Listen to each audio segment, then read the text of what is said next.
পর্তুগালে আর লিগ্যাল এন্ট্রির মাধ্যমে আপনারা বৈধ হতে পারবেন না, রেসিডেন্সি নিতে পারবেন না। গতকালকে ওদের বর্তমান যে প্রাইম মিনিস্টার লুইস মন্টেনেগ্রো, ওই ভদ্রলোক এই সুযোগটা কিন্তু বন্ধ করে দিয়েছে। যদিও এটার বিরুদ্ধে আপিল হয়েছে, আপিল হলেও এই মুহূর্তে কিন্তু এটা বন্ধ রয়েছে প্রসেস, এবং ফাইনাল ডিসিশনটা ওদের পার্লামেন্টে ভোটিংয়ের মাধ্যমে এটা ফাইনাল ডিসিশনটা হবে। আমরা যতটা জানতে পেরেছি ঘাটাঘাটি করে রেডিটের মাধ্যমে, পর্তুগালকে এটা বন্ধ করার জন্য জার্মানি এবং স্পেন প্রচুর পরিমাণে প্রেশারাইজ করছে। ওরা একরকম নাকি ওদেরকে প্রেশারাইজ করছে এইভাবে যে তোমরা যদি ইউরোপিয়ান ইউনিয়ন অন্তর্ভুক্ত থাকতে চাও তাহলে তোমাদের সুবিধা যেটা আছে এটা অবশ্যই বন্ধ করতে হবে।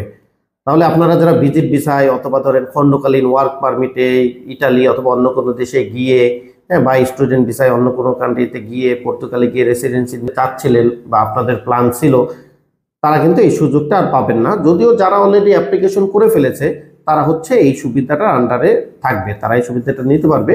কিন্তু এই গোল্ডেন অপরচুনিটিটা ইউরোপে স্পেশালি পর্তুগালে কিন্তু আর থাকতেছে না। তো এটা বলা যায় আমাদের বাংলাদেশের জন্য অবশ্যই একটা দুঃসংবাদ। বন্ধ করতে আসলে একরকম বাধ্যও হয়েছে। আপনারা যদি দেখেন ডিডব্লিউ নিউজের একটা লিঙ্কে আমি আপনাদের দেখাচ্ছি, প্রায় 4 লক্ষ অ্যাপ্লিকেশন অলরেডি স্টিল পেন্ডিং আছে, যার ভিতরে 1,80,000 শুধুমাত্র গত বছরের।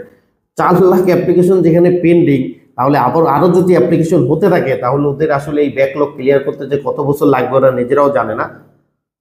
আবার এদিকে ইউরোপিয়ান ইউনিয়নের চাপ, স্পেনের স্পেশালি জার্মানি তো একটা বড় শক্তিশালী দেশ ইউরোপিয়ান ইউনিয়নভুক্ত, ওই দেশের চাপের কারণে পর্তুগাল আসলে এই ডিসিশনটা নিতে বাধ্য হয়েছে। তো আপনারা যারা ভাবছিলেন ভিজিট ভিসায় গিয়ে পর্তুগালে বৈধ হবেন, অথবা কোনো রকমের স্টুডেন্ট ভিসায় কোনো একটা কান্ট্রিতে গিয়ে পর্তুগালে বৈধ হবেন, অথবা খণ্ডকালীন কোনো একটু ওয়ার্ক পারমিট নিয়ে রোমানিয়া হোক বা হোয়াট এভার মাল্টা কোনো একটা কান্ট্রিতে ওয়ার্ক পারমিট নিয়ে পর্তুগালে গিয়ে আপনারা রেসিডেন্সি করবেন, তাদের জন্য কিন্তু এটা দুঃসংবাদ। আপনারা একটু এখন ভেবে চিন্তে ডিসিশনটা নেবেন।